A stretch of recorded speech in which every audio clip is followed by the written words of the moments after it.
जय हिंद साथियों, मैं अपने इस वीडियो में आपका पुनः स्वागत करता हूं। दोस्तों, आज हम जिस टॉपिक पर बात करने वाले हैं, ये जो आपका जो हेडिंग है, ये आप डेली देखते हो, लेकिन इसका मेन काम क्या होता है ये हमको नहीं पता होता है। तो आज हम लोग दोस्तों बात करने वाले हैं संधारित्र, जिसको हम लोग इंग्लिश में कैपेसिटर बोलते हैं, लेकिन आम बोलचाल की भाषा में हम लोग इसको कंडेंसर बोलते हैं। तो आप लोग देखते होंगे कि ये पंखे में लगा होता है कंडेंसर। तो कभी ये नहीं सोचते होंगे कि कंडेंसर का काम क्या होता है। कभी कभी क्या होता है कि जो कंडेंसर होता है, जैसे 6-7 महीने या 1 साल बाद, वो जब उसकी कैपेसिटी कम होती है तो आप देखा करो कि पंखे की स्पीड क्या होती है, धीमी हो जाती है। तो यही कहते हैं कि कंडेंसर बदलवा दीजिए, आप पंखे की स्पीड मतलब बढ़ जाएगी। तो ये समझिए कि कंडेंसर का मेन काम क्या होता है। पहला काम, जो कंडेंसर अर्थात जो कैपेसिटर होता है, ये एक एनर्जी स्टोरिंग एलिमेंट है। एनर्जी स्टोरिंग एलिमेंट का मतलब यह है कि इसके अंदर एक ऐसी क्वालिटी होती है जो अपने अंदर ऊर्जा को संग्रहित कर सकता है, अर्थात स्टोर करके रख सकता है। जब कभी आप एक चीज़ नोटिस करना, जब कभी आप लोग पंखे को फिर कूलर को जब रिपेयरिंग करवाने के लिए इलेक्ट्रीशियन के पास ले जाते होंगे, तो जब कंडेंसर उसमें बांधते हैं ना, तो उसको पहले एक बार इलेक्ट्रिसिटी से टच कराते हैं। जब उसमें चिट से आवाज़ आती है तो उन तारों को आपस में देखा करो सटाते हैं, चिपकाते हैं। अगर उसमें चरचराहट की चिंगारियाँ निकलती हैं तो ये माना जाता है कि कंडेंसर बढ़िया है। लेकिन अगर उसमें नहीं होता तो ये कहते हैं कि कंडेंसर आपका ख़राब हो गया है। तो वो जो करते ना, इससे ये पता करते हैं कि ये एनर्जी को स्टोर कर पा रहा है कि नहीं। जो आप देखा करो कि उनके जो कंडेंसर के जो तार जो होते हैं, उनको सॉकेट में देखा करो एंट्री कराने के बाद, जैसे लगाते हो तुरंत निकालने के बाद उनको आपस में टच कराते हैं तारों को। तो अगर उनमें चरचराहट की आवाज़ आती है तो हम मानते हैं कंडेंसर क्या है, बढ़िया है।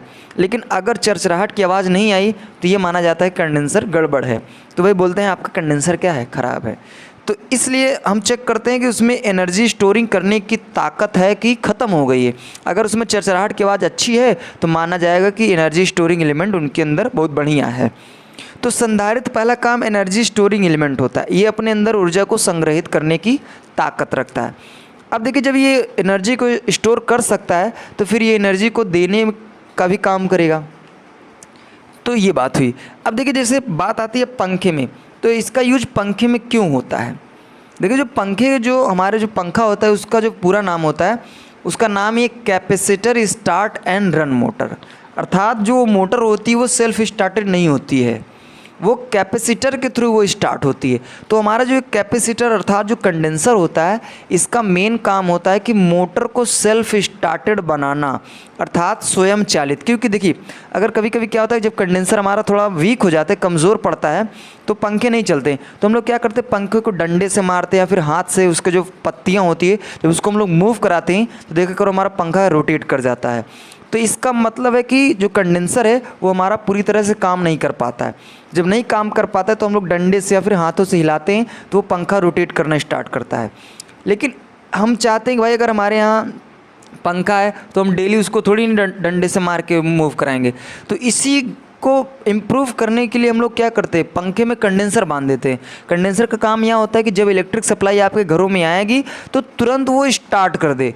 अर्थात कंडेंसर का मेन काम क्या होता है दोस्तों, कंडेंसर का मेन काम होता है कि पहली बात तो ये एनर्जी को स्टोर करता है। साथ ही साथ अगर हम बात करें पंखे में क्या काम करता है, तो पंखे का में कूलर में ये सेल्फ स्टार्टेड बनाता है। क्योंकि वो जो उसमें मोटर होती है वो सेल्फ स्टार्टेड नहीं होती, स्वयं से नहीं चलती है, ये कंडेंसर के थ्रू चलती है।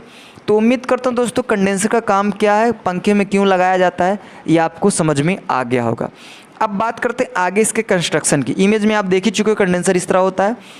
तो देखिए, कंडेंसर जो होता है इसमें पहला काम 2 प्लेटें होती हैं, एक धनात्मक प्लेट होती है और एक ऋणात्मक प्लेट होती है। इन प्लेटों के बीच में एक विद्युत रोधी पदार्थ को हम लोग भरे रहते हैं और इन प्लेटों से एक तार बाहर इधर से निकलता है और एक तार बाहर इधर से निकलता है। आप देखा करो कंडेंसर में, देखिए 2 तार बाहर निकलते हैं, तो यही वो 2 तार हैं। अब आपको पता है कि जो विद्युत रोधी मटेरियल होता है इसमें प्रोटॉन और इलेक्ट्रॉन होते हैं। प्रोटॉन और इलेक्ट्रॉन, प्रोटॉन मतलब पॉजिटिव, इलेक्ट्रॉन मतलब निगेटिव। तो ये इसकी संरचना हुई। देखिए यहाँ पे ये जो हमने ऐसे डॉटेड किया ना, ये है आपका विद्युत रोधी पदार्थ है। विद्युत रोधी पदार्थ। ये जो दो तार है ना, ये अगर इन दो तार की मैं बात करूं तो ये सप्लाई के लिए हैं, अर्थात हम कह सकते हैं इसी में हम क्या करते हैं, सप्लाई को जोड़ते हैं। अब यहाँ से एक प्लेट धनात्मक बनती है, एक प्लेट ऋणात्मक।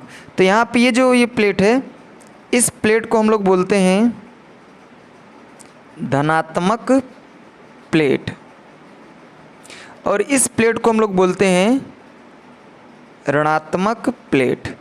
तो आइए समझते हैं, इसकी कंस्ट्रक्शन की बात हमने कर ली। कंस्ट्रक्शन में ही बोलना है कि इसमें क्या होता है कि दो प्लेटें होती हैं, इन प्लेटों के बीच में विद्युत रोधी मटेरियल भरा रहता है। एक प्लेट धनात्मक होती है, दूसरी प्लेट ऋणात्मक होती। इन्हीं प्लेटों से दो तार बाहर निकाले जाते हैं जो सप्लाई के लिए होते हैं। तो इसका ये कंस्ट्रक्शन हुआ। आप देखा करो, जो कैपेसिटर की मैं बात करूं तो कैपेसिटर पहला काम, अगर इसकी बनावट की बात करें तो कैपेसिटर अधिकतर आप देखेंगे बेलनाकार आकृति में होता है, अर्थात बेलन की तरह होता है, ऐसा कुछ इस मॉडल में, इमेज में आप देख ही चुके हो। तो यानी बेलनाकार आकृति में अधिकतर होते हैं। तो इसकी संरचना हुई। अब बात आती है इसकी कार्यविधि, यानी इसका काम कैसे करता है। देखिए होता क्या है कि जब हम लोग इसको सप्लाई से जोड़ते हैं तो सप्लाई, देखिए वही सप्लाई जोड़ने का मतलब है कि जब उस सॉकेट में दोनों तार को एंट्री कराते हैं, तो जैसे सप्लाई से जोड़ते हैं तो यहाँ पे जो विद्युत रोधी पदार्थ में जो प्रोटॉन और इलेक्ट्रॉन होते हैं ना, तो ये एक, जैसे धनात्मक की बात करें तो धनात्मक सभी इधर भागते हैं और जो ऋणात्मक है वो इधर भागते हैं। तो ये धनात्मक सभी आके इस पे बैठ जाते हैं, इस वाली प्लेट पे, तो इसलिए इसको हम बोलते हैं धनात्मक प्लेट। और जो ऋणात्मक आवेश हैं वो, अर्थात निगेटिव इलेक्ट्रॉन, वो इस प्लेट पे आके बैठते हैं, इसलिए इसको हम बोलते हैं ऋणात्मक आवेश। होता क्या है कि जब ये आवेश इस पे आके बैठते हैं, धनात्मक और ऋणात्मक इस पे बैठ जाते हैं, तो माना जाता है कि हमारा कंडेंसर क्या हो गया, चार्ज हो गया। अब ये काम करने के लिए तत्पर हो चुका है। अब किसी भी डिवाइस से आप जोड़ दोगे तो ये काम करना स्टार्ट कर देगा। तो ये होता है। तो कार्यविधि में ही बोलना है कि जब हम इसको इलेक्ट्रिक सप्लाई से जोड़ते हैं तो धनात्मक आवेश धनात्मक प्लेट की ओर, ऋणात्मक आवेश ऋणात्मक प्लेट की ओर संग्रहित हो जाते हैं, अर्थात उस कंडीशन को हम बोलते हैं कि हमारा कैपेसिटर क्या हुआ, कंडेंसर हमारा चार्ज हो गया। यही उसकी दोस्तों कार्यविधि। कार्यविधि में ही अगर अब जब कंडेंसर पूरी तरह से जब चार्ज हो जाता है, अगर उसको हम किसी डिवाइस से जोड़ देंगे तो वो काम करना स्टार्ट कर देगा। जैसे मैं एग्जांपल की बात करूं तो कूलर हो गया और आपका सीलिंग फैन, टेबल फैन की मैं बात कर रहा हूं। तो दोस्तों इसका ये कार्यविधि हुआ। अब बात आती है दोस्तों इसकी संधारित्र की धारिता, अर्थात इसकी जो कैपेसिटी होती है उसको किस में मेज़रमेंट किया जाता है। तो जो कंडेंसर की जो कैपेसिटी होती है दोस्तों, उसको हम लोग फैराड में मेज़रमेंट करते हैं, और जो फैराड होता है इसको हम लोग कैपिटल एफ से रिप्रेजेंट करते हैं। तो ये कुछ इंपॉर्टेंट बातें थी जो हमने सोचा आपको बता दूं। तो कंस्ट्रक्शन और वर्किंग प्रिंसिपल, संरचना और कार्य सिद्धांत, ये हमने आपको बता दिया। अब बात आती है दोस्तों कि इसका यूज कहाँ करते हैं। तो आप मतलब कह सकते हैं कि ऐसा कोई डिवाइस ही आपको नहीं मिलेगा जिसमें इसका यूज ना ही हो। तो जितने भी आपको इलेक्ट्रिक इक्विपमेंट मिलेंगे उसमें आपको कैपेसिटर अर्थात कंडेंसर तो ज़रूर मिलेगा ही मिलेगा। आप चाहे इलेक्ट्रॉनिक प्लेट देख लीजिए, इलेक्ट्रॉनिक इक्विपमेंट में चाहे मोबाइल चार्जर देख लो, इन्वर्टर देख लो, बैटरी चार्जर देख लो, कुछ भी देख लो XYZ, उसमें आपको कंडेंसर देख, इस तरह देखिए ये छोटे कंडेंसर होते हैं और ये जो पंखे में लगते हैं थोड़ा बड़े कंडेंसर। आप देखेंगे स्टार्टर, जो सबमर्सिबल का जो स्टार्टर होता है घर हम अपने घरों में यूज करते हैं, उसमें भी तो कंडेंसर का यूज होता है। कंडेंसर के थ्रू ही हमारी मोटर वो स्टार्ट होती है, क्योंकि जो आपके हैंड पंप में जो मोटर लगती है वो सेल्फ स्टार्टेड नहीं होती है, वो स्टार्टर उसको स्टार्ट करता है। तो उसमें स्टार्टर में कंडेंसर लगा रहता है, उसी की वजह से वो स्टार्ट हो जाती है। तो आइए हम इसके यूज की बात करते हैं, यूज कहाँ कहाँ करते हैं। तो पहला नंबर तो इसका यूज आवेश को संचित करने में इसका यूज होता है। आवेश को संचित का मतलब स्टोर करने में, संग्रहित करने में। तो आवेश को संचित करने में इसका हम लोग यूज करते हैं, पहला नंबर। दूसरा नंबर इसका यूज हम लोग ऊर्जा को संचित करने में, ऊर्जा को अर्थात एनर्जी को स्टोर करने में इसका हम लोग यूज करते हैं। तो पहला नंबर आवेश को स्टोर करने में, दूसरा नंबर एनर्जी को स्टोर करने में हम लोग इसका यूज करते हैं। तीसरा नंबर विद्युत उपकरणों में। अब विद्युत उपकरणों में कौन कौन आते हैं, मैं कुछ लोगों का नाम मैं बता देता हूँ कि इनका यूज क्यों कहाँ कहाँ होता है। तो विद्युत उपकरणों में जैसे पहला नंबर तो आपका फ़ैन ही आ गया, फ़ैन। कूलर हो गया आपका, ठीक है। मैं बात करूँ मोबाइल चार्जर, मोबाइल चार्जर हुआ, तो मोबाइल चार्जर में भी इसका यूज होता है। इन्वर्टर में भी यूज करते हैं, इन्वर्टर में। इलेक्ट्रॉनिक प्लेटों में भी इसका यूज होता है। इलेक्ट्रॉनिक प्लेट का मतलब जितने भी इलेक्ट्रॉनिक इक्विपमेंट होते हैं उनकी जो प्लेट होती है उसमें भी कंडेंसर का यूज करते हैं। और एक जो मैं आपको बता दूं, आपको शायद ये ना पता हो लेकिन वहाँ पे भी इसका यूज हम लोग करते हैं। एक चीज़ आप देखते होगे, जब ये कभी आप मूवी में देखे होंगे कि जब कभी क्या होता है एक्सीडेंट होता है, तो आप देखा करिए जब किसी इंसान का एक्सीडेंट होता है तो इतना मतलब घबरा जाता है कि उसकी सांसें थम जाती हैं, यानी घबराहट होती है। तो कभी कभी क्या होता है एक्सीडेंट होने की वजह से उनकी सांसें रुक जाती हैं। तो आप देखा करिए एक होता है इलेक्ट्रिक शॉक मशीन, जिसको हम लोग रगड़ने के बाद सीने में टच कराते हैं। तो जब सीने में टच कराते हैं तो बहुत तेज़ी से झटका लगता है। ऐसा क्यों करते हैं? क्योंकि मान लीजिए आपका एक्सीडेंट हुआ और आपकी जो सांस है वो थम गई है, मतलब सांस आपकी आ जा नहीं रही है। तो इलेक्ट्रिक शॉक मशीन से क्या करते हैं, उसको हम लोग सीने में झटका देते हैं। तो जब दिल में यानी झटका देते हैं तो दिल क्या करना लगता है, वो धड़क, अगर आपकी सांस कहीं रुक रही है तो वो सर्कुलेट करना स्टार्ट कर दे, अर्थात वो आपकी जो जान है वो वापस लौट आए। तो उसमें जो इलेक्ट्रिक शॉक मशीन होती है, जो आपके सीने में झटका दिया जाता है, उसमें भी दोस्तों कंडेंसर का मेन काम होता है।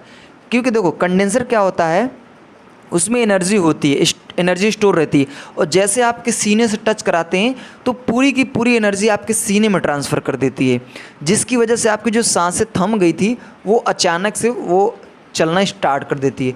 तो इलेक्ट्रिक शॉक मशीन में भी दोस्तों इसका, आप ये जो इलेक्ट्रिक शॉक मशीन होती है उसमें भी इसका हम लोग यूज करते हैं। और लास्ट में बता दूं आपको दोस्तों, तो वैज्ञानिक अध्ययनों में भी इसका यूज करते हैं, अर्थात साइंटिफिक एरिया में, वैज्ञानिक अध्ययनों में भी इसका हम लोग यूज करते हैं। तो इसके कुछ इंपॉर्टेंट यूज़ हैं जो हमने बताने का प्रयास किया। तो दोस्तों कंडेंसर के संदर्भ में संरचना क्या है, कैसे बनावट है इसकी, कौन कौन पार्ट्स इसमें होते हैं, इसका मेन काम क्या होता है, पंखे में हम लोग क्यों लगाते हैं और इनका यूज हम लोग कहाँ कहाँ करते हैं, इसको हमने बताने का प्रयास किया। तो उम्मीद करता हूँ दोस्तों कंडेंसर का ये वीडियो आपको ज़रूर समझ में आ गया होगा और आपका काफ़ी मैक्सिमम डाउट भी दूर हुआ होगा कि फ़ैन में क्यों हम लोग इसको यूज करते हैं, कूलर में क्यों यूज करते हैं। हाँ, एक चीज़ मैं आपको ये बता दूँ, जैसे कभी कभी क्या होता है कि हम लोग डबल कंडेंसर बांध देते हैं, तो देखा करो पावर क्या होती है, दुगनी हो जाती है। जैसे समरसेबुल की, अगर समरसेबुल के स्टार्टर की मैं बात करूँ तो अगर उसमें एक कंडेंसर लगा होता है तो जो समरसेबुल का मोटर होती है वो कम पानी देती है, लेकिन अगर हम लोग डबल ट्रिपल कंडेंसर बांध देते हैं स्टार्टर में तो देखा करो वही समरसेबुल दुगने स्पीड से पानी देना स्टार्ट करता है। तो अगर हम लोग एक से अधिक कंडेंसरों को लगा देते हैं तो उसकी जो स्पीड होती है मोटर की वो ज़्यादा बढ़ जाती है। यही कारण देखिए कूलर की बात करते हैं तो कूलर में आप देखा करो डबल ट्रिपल कंडेंसर हम लोग बांधते हैं, क्योंकि कूलर क्या होता है, हमको हाई स्पीड में चलाना पड़ता है। तो अगर हाई स्पीड में चलाना चाहते हो तो आपको एक से अधिक कंडेंसर आपको बांधना पड़ेगा। तो उम्मीद करता हूँ दोस्तों कंडेंसर अर्थात कैपेसिटर का आपका वीडियो ज़रूर ये समझ में आया होगा। आगे मिलेंगे दोस्तों नेक्स्ट वीडियो में, तब तक के लिए जय हिंद।